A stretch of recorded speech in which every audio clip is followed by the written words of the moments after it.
Hello, folks. Hello. Starting 5 minutes early today because I ran out of things to look up on the internet. I was reading an article on Pearl Harbor, but I was zoned out. I like reading about history, but I'd kind of rather just make up. If I ever did about Pearl Harbor, I'd probably just make up the details. Well, if it was the fictionalization of it, I mean. If it was the real one, I'd do it up properly. Let's see. Let's see. Note here, folks. You can kill characters off unceremoniously. It's not the worst thing in the world.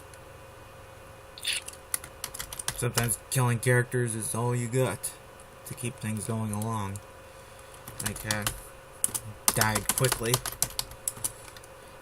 when died instantly in his cockpit. No time for last words, goodbyes, or even a scream. One moment he was there, the next he wasn't. Almost like he was an infantryman falling victim to a regular sniper's bullet right through the head. Infantrymen, when shot, usually don't go up in flames and smoke like a golem does.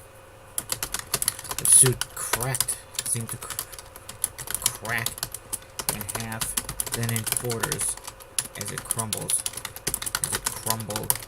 from interior explosion after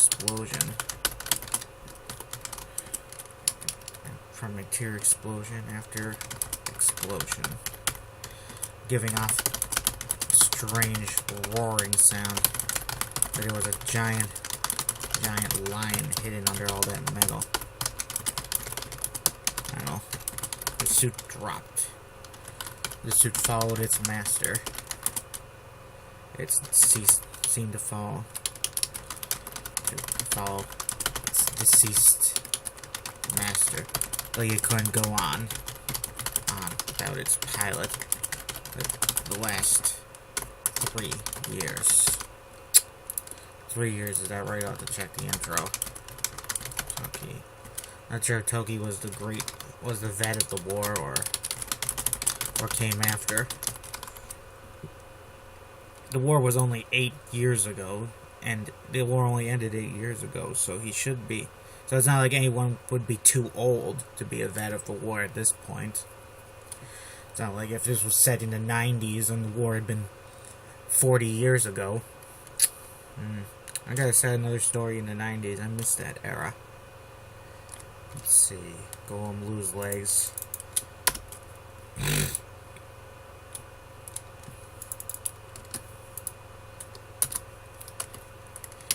Scratch another golem, Dominique said to herself. Ready another shot. Yep, just keep dropping them swine. Terrorist scum. Let's see. She aimed at the Jade Golem, who got his legs blasted out from under him. They were gone about the knees. Was the other guy gone at the knees? I'll have to check. Legs gone. I really want to make bourbon chicken tonight, but I don't know if I have boneless chicken breast. Can people make bourbon chicken with thighs and drumsticks? I don't know. That's crazy. If not, I guess I'll just make popcorn chickens. Popcorn shrimp, I mean. They were gone at the knees. And at the knees. But the golem still had both his arms and his ITT-46 cannon were squeezing off shots at some of Dominique's colleagues. So he was still a threat, even though he should have been out of the fight.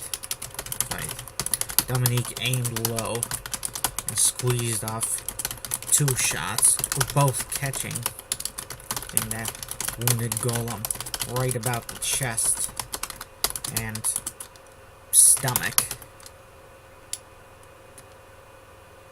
Right about the chest. Exploded vigorously. Pieces of him flying in all directions like paper, burning paper. Paper carried on the wind.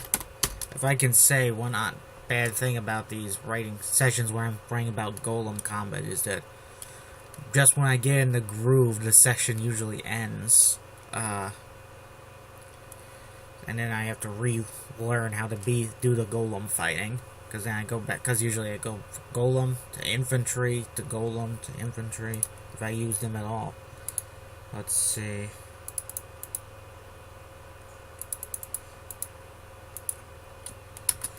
It was then,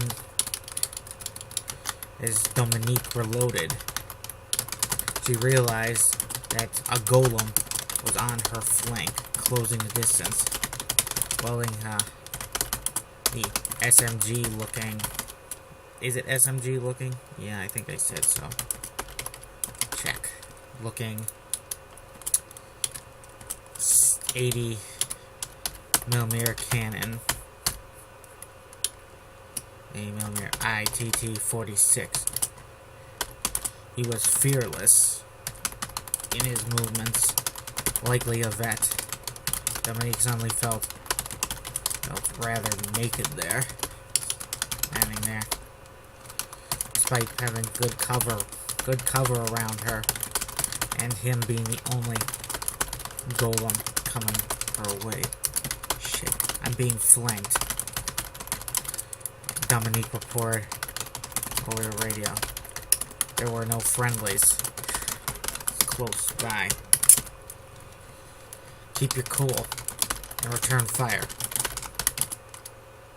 Cayman replied smoothly, like he usually did. Cayman is as smooth as the islands that bear his name. Let's see. Hope it's not racist to imply the people of the Cayman Islands are smooth. Yeah, I forgot I was drinking energy drink, and so I thought I was drinking water, and that tasted kind of almost like I was drinking poison for a second. Whoa. Replied smoothly, like he usually did.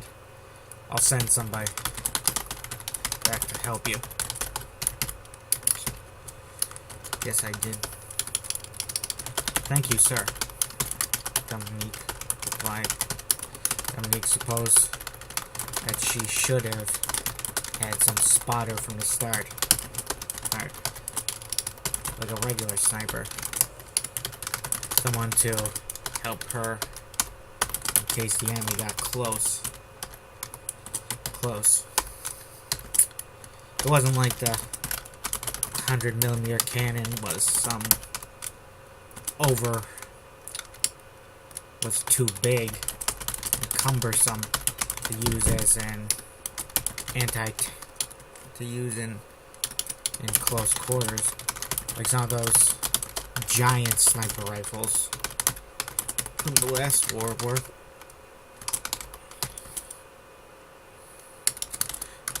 Such rifles were about, let's see, 20 pounds in weight. I'll have to check 20 pounds to kilograms. It's not that, because the Americans use the kilogram system. It's not because the Americans use the kilogram system in this universe. It's just that everything I've written down has been in kilograms in terms of weight, so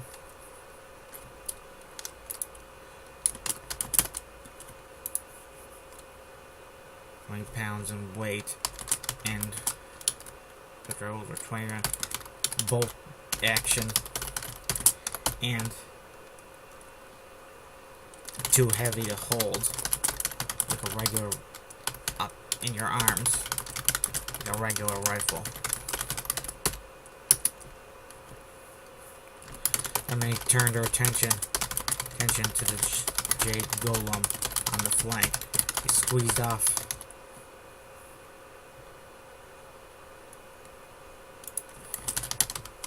Should know a Jade Golem, but you know, if I didn't say that, maybe someone would think that she was shooting at a friendly golem. I don't know.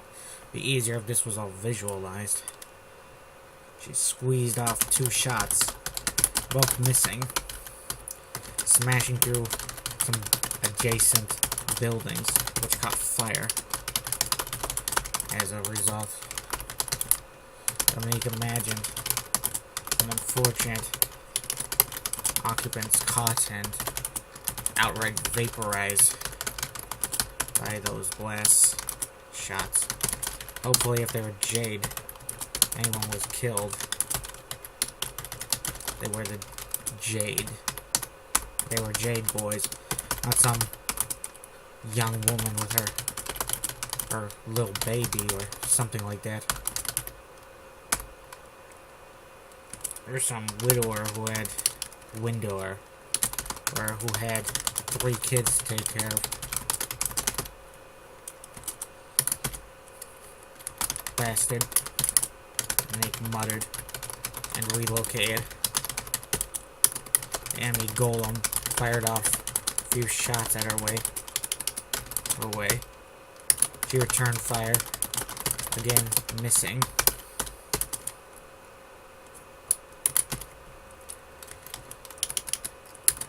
And then he tried to engage the enemy golem another way by speaking over the general issue radio system. This was separate from the communication channel.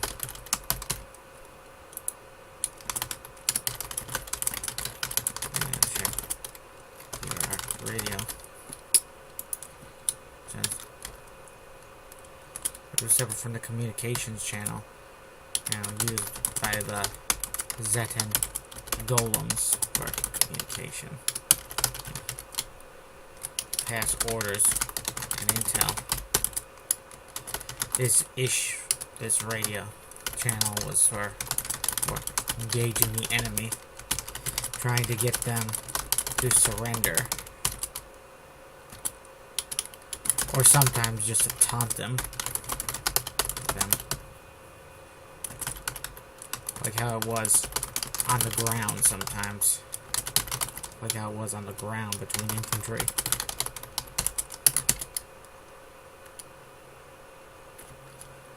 Like how it was on the ground between infantry. Hey, surrender, and you might live to see tomorrow. Dominic yelled.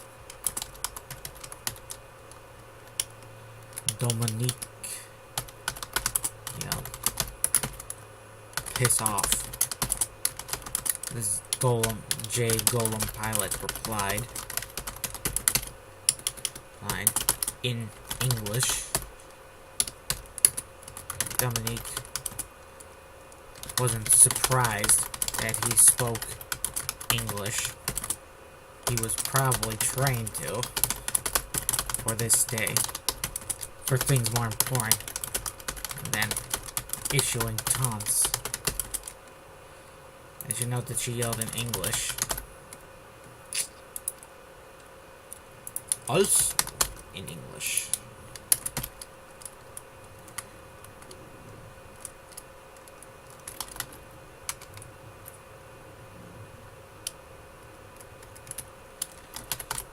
The Jade are here, looking for revenge.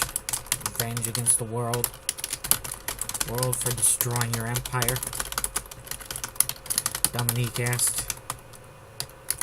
Yes. The Jade pilot replied instantly. Near instantly. The blood of billions. You already killed billions. Killed billions in the last war. Isn't that enough blood? Dominique asked. I guess a billion slaughtered means nothing compared to the Jade getting their precious revenge. Revenge. Exactly. Jade Pilot said. The entire population of Earth could be wiped out, and that would still not be enough. The Jade dead are dead of the last war cry out for vengeance. Great for them, Dominique muttered. The Jade Pilot was not speaking as dramatically as she thought he would. He was almost talking. He was pretty much using the same tone someone would when discussing the rainy weather. In a way, it made him seem more terrifying, fearsome. Am I using fearsome right here? Tremendous? That makes him seem more tremendous. Okay. Yeah, that's not right. Oh, that is right. Maybe we would have won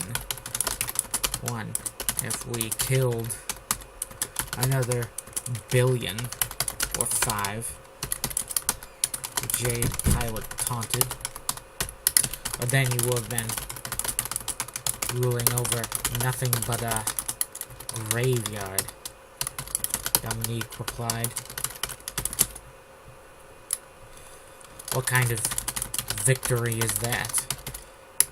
Dominique knew that humans were a resource as well, valuable for a lot of things, particularly labor. The Jade used many slaves in the last war. Almost a billion people were enslaved by them. And in the last war, through 3 years, with a good 10% of them at least dying by the end. Another 100 million there. They're added to the billion slaughtered.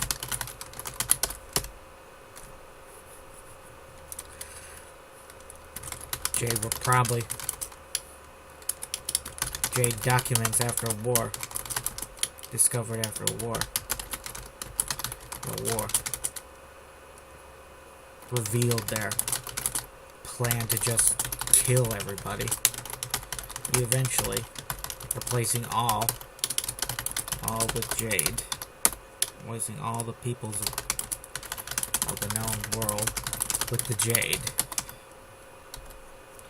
All non-Jade were to be sterilized, exterminated, starved to death, worked to death, and so on.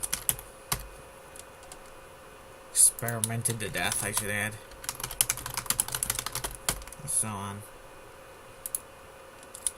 Dominique sometimes wondered if the Jade had been victorious. How far along would that plan be now? Would it be nearly complete? Would there be mere millions of non-Jade left on Earth at this point in a known world? Or would the Jade Emperor be dead and more lenient people would be in charge? People who just wanted non-Jade.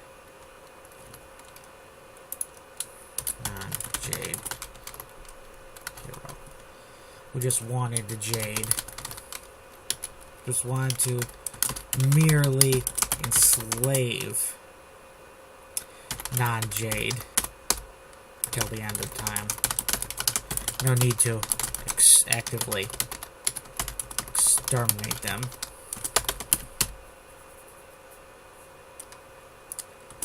Dominique was pretty sure it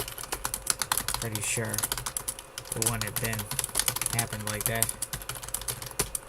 The way history went, things always went from bad to worse. The Jade Emperor, if he croaked, would have been replaced with someone much worse. Life's a joke, then you croak. Ribbit, ribbit. Let's see, revenge for the atrocities.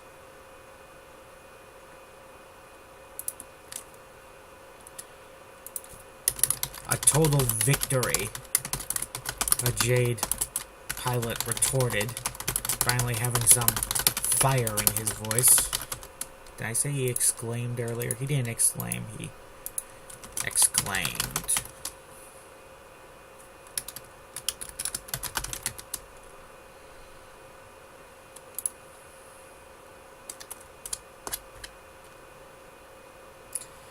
I heard the new Doctor Who is very politically correct. I watched a few episodes. It was very, okay. A lot easier to watch with my grandpa, because the plots are less confusing, usually, than the older ones, which are usually more complicated. Seems like the writers overcomplicated things sometime. It's weird because it's supposed to be a kid's show, and thus things are supposed to be easy to follow. I never had trouble following a Disney movie's plot when I was a kid. Let's see. At the population of the planet, this planet, mind you, not another planet, was reduced to 100 men and women, if they were of good Jade stock, then the world would be better off. Well, Dominique muttered, unsure how to reply to that. Sometimes you're just confronted with such evil that it's like a slap across the face and you just don't know what to say, right? It's like all you can do is say, wow. Mentally or literally. I wonder what the equivalent of that was back in World War II, because I don't think people said wow back then. They probably said something like gee willikers or something, I don't know. Geez Louise. Holy moly. Gosh darn. Gosh golly gee. Alright, let's end this starting session. Have a nice day, folks.